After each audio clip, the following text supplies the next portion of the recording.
The woman in the picture was Laci Denise Rocha, born on May 4, 1975 in California. She was the daughter of Dennis and Sharon and had an older brother, Brent, who was 4 years her senior and with whom she was very close. In their early years, the Rocha family lived on a dairy farm in Escalon, California, where Laci and her brother enjoyed helping their parents. Before she turned 10, the Rochas amicably divorced, and Sharon moved with her children to a house in Modesto, while the children spent weekends on the farm with their father. Sharon remarried a man named Ron Gransky, with whom she had 2 more children.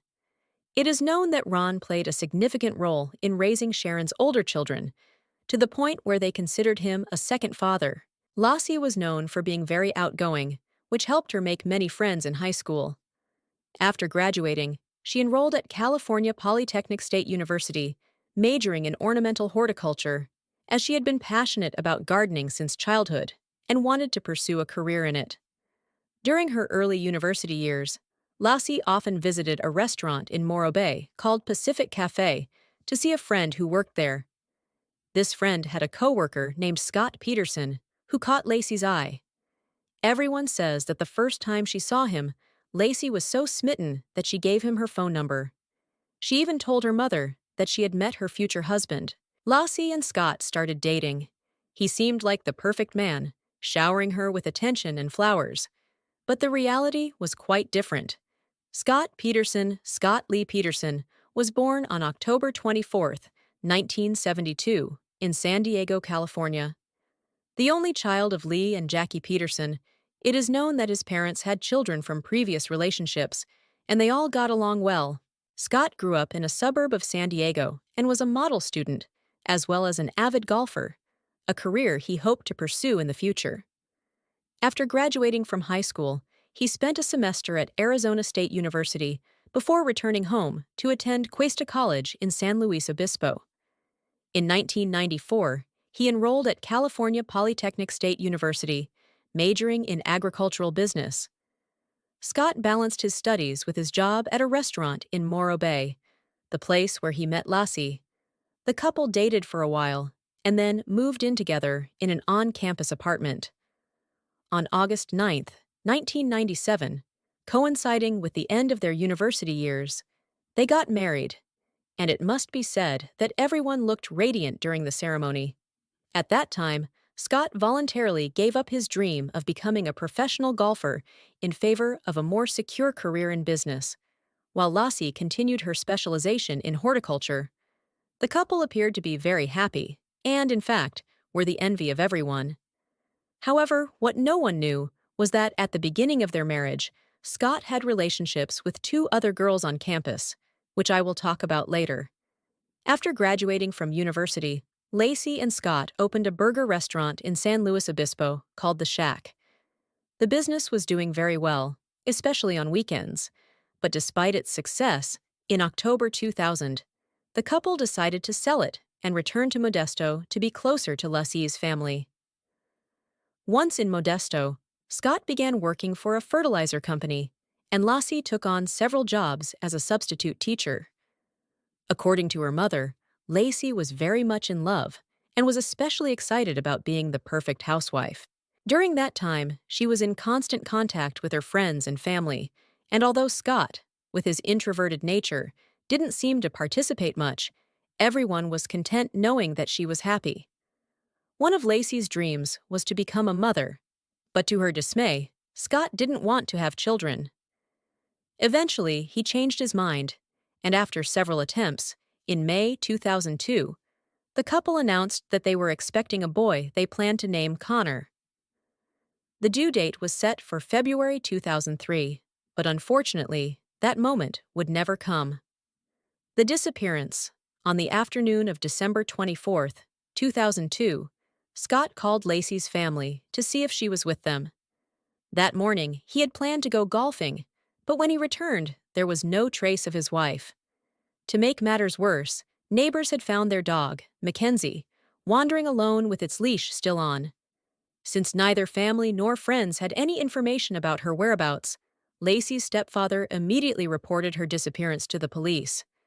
Several officers went to the Petersons' house and discovered that Laci had left her purse, with her ID and keys, in a closet. This, along with the detail of the loose dog, suggested that Laci had gone out for a walk and that something bad had happened to her during the outing. Within a few hours, Scott was interviewed at the police station, and several things caught the detective's attention. To begin with, Scott, with his hands in his pockets, appeared calm, cold, and arrogant, showing no concern for the disappearance of his 8 months pregnant wife.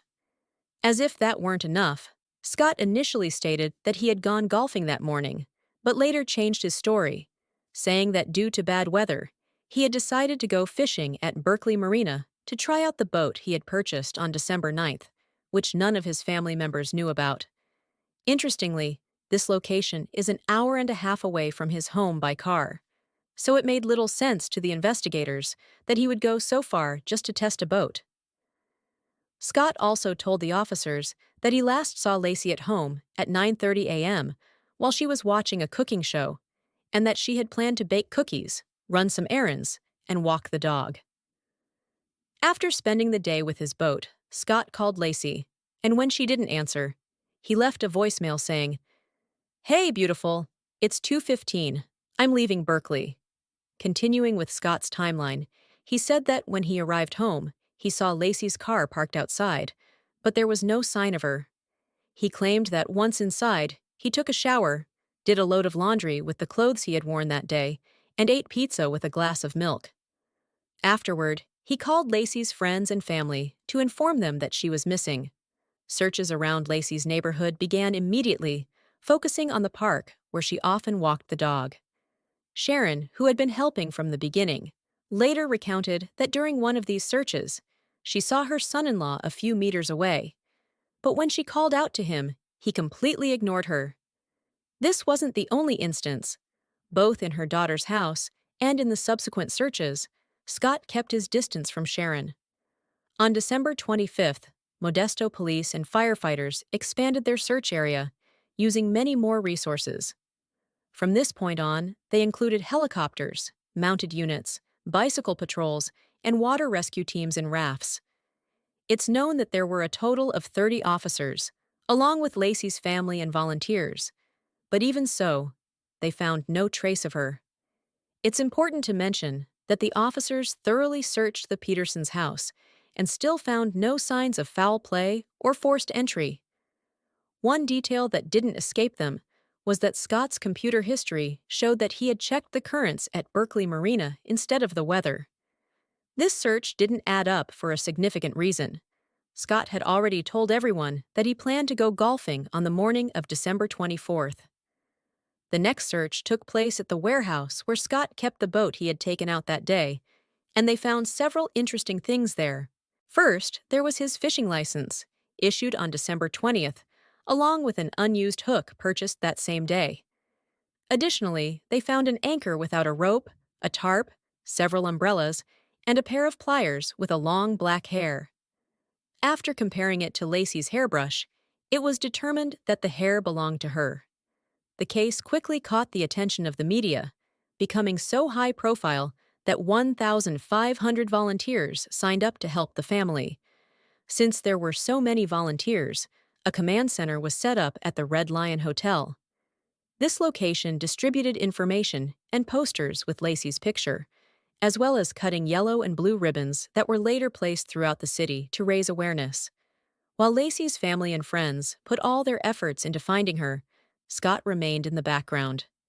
Not only that, but he didn't want to speak to the media, much less have his picture published in the press, claiming that the focus should be on his wife. When it seemed like they had hit a dead end, on December 30th, 2002, the officers received a call that changed everything. The investigation. On December 30th, 2002, a woman from Fresno named Amber Frey contacted the officers handling the case to inform them that she was Scott Peterson's girlfriend. Amber, 28 years old, a mother of a young daughter, and a massage therapist by profession, told them that a friend had introduced her to Scott in November 2002, and they had started a relationship from there. Scott had told her all along that he wasn't married, until this friend learned from one of Scott's acquaintances that this wasn't true, and informed Amber. Feeling deceived, Amber confronted Scott to find out the truth, and what he told her left the investigators shocked. On December 9th, Scott had confessed to Amber that he had been married, but that this was going to be his first Christmas without his late wife. He added that he hadn't told her the truth to avoid ruining their relationship with such a painful episode. Amber believed him and continued their relationship. The couple spoke on the phone every day but didn't see each other often because, according to Scott, he was constantly traveling for work. This was obviously a lie, as he was actually at home with his wife. Amber showed the officers several photos of herself with Scott, but without a doubt, the most significant one was from a Christmas party they attended together shortly before Laci's disappearance.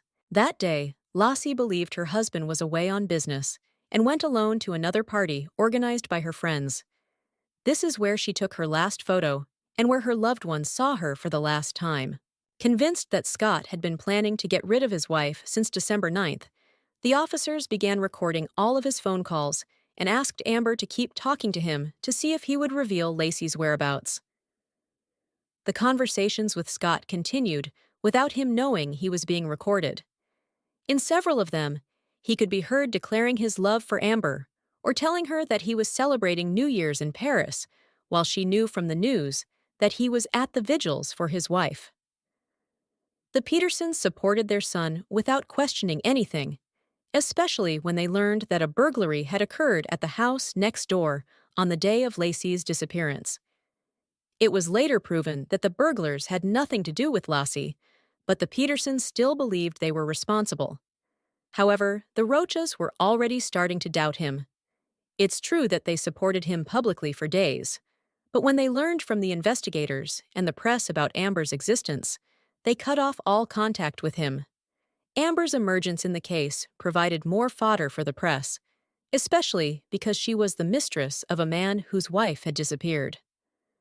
To stop the harassment, the investigators advised her to hold a press conference and tell her side of the story.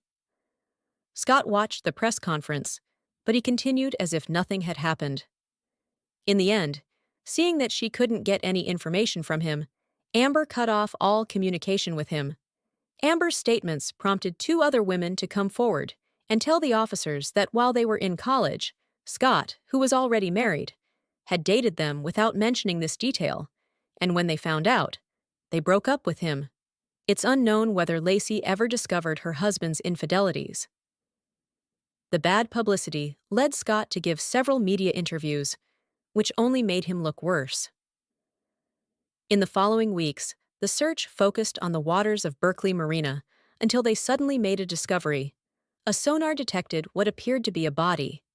However, when the divers went down, they found it was just an anchor. Scott's mother informed her son of this development, leaving a message on his answering machine, and Scott, unaware that he was being recorded by the investigators, let out a sigh of relief. Despite all this, the officers couldn't arrest him because there was no body, and the evidence against him was only circumstantial. Laci is found, but everything changed on April 13th, 2003. That day, a couple walking their dog discovered a lifeless male fetus on a swampy shore of San Francisco Bay. This location was very close to where Scott had claimed he went fishing on the morning of the disappearance. Just 24 hours later, a little over a kilometer away, authorities found a badly decomposed torso that appeared to be wearing a maternity dress. Finally, on April 18th, an analysis confirmed that the remains were Laci and Connor. That same day, Scott was arrested while driving through La Jolla, a place that, by the way, is about 45 kilometers from the Mexican border. Although both he and his family claimed he was on his way to play golf, the truth is that the man had already changed his appearance. And that's not all. In the trunk of his car, they found $15,000 in cash, credit cards, Viagra pills, 4 mobile phones, and camping equipment, among other things. On April 21st, Scott was charged with 2 counts of first-degree murder, with special circumstances. He pleaded not guilty to all charges. The trial, due to the intense media pressure at the time, in January 2004, a judge decided to move the case to San Mateo County to ensure Scott Peterson could have a fair trial. His defense was handled by attorneys Rick DiStasso and Mark Garrigos, who already had a long history of defending high-profile cases. The trial began in June of that year. The prosecution described Scott as an unfaithful man who wanted to end his marriage with Laci and didn't want to be a father. This led him to plan what he believed would be the perfect crime. According to their theory, Scott killed his wife at home by depriving her of air. He then took the body to the garage, put it in his car, and transported it to the warehouse where he kept his boat. Once there, he covered it with a tarp and umbrellas to take it, along with the boat, to Berkeley Marina. Additionally, something I hadn't mentioned before is that he made 4 anchors, 3 of which were never found because he likely used them to weigh down the body. The coroner testified that they couldn't determine how Laci died because what remained of her was in very poor condition due to exposure to saltwater and marine animals. He added that the fetus likely separated from its mother's body shortly before being discovered, which is why it was in better condition. The defense, for its part, used this report and the fact that there was only circumstantial evidence to argue that someone had forcibly taken Laci to perform some kind of ritual to remove the baby. But just when it seemed everything was lost, it was Amber Frey's turn to testify. The woman, firm and determined, recounted what we already know, such as how Scott hadn't told her he was married, and that before Laci disappeared, he had confessed to her that he was a widower. This, along with the recorded phone calls by the officers, was decisive for the jury. Scott was found guilty of first-degree murder for Laci and second-degree murder for his unborn son. As a result, on November 12, 2004, he was sentenced to death. During the sentencing, the judge described his actions as cruel, indifferent, callous, and heartless. In 2013, Scott's mother died of cancer. In 2018, both Laci's father and stepfather passed away in different months, leaving another great void in their families. Supported by his family, Scott continued to appeal the sentence and maintained his innocence. Finally, in November 2020, the death penalty was overturned in favor of life imprisonment. In 2022, his lawyers requested a new trial after discovering that a juror had lied about their background, but to everyone's relief, it was denied. Very recently, coinciding with the release of the case on Netflix, 51-year-old Scott gave an interview from prison. In it, he again insisted on his innocence and announced that another documentary telling his version of events would soon be released.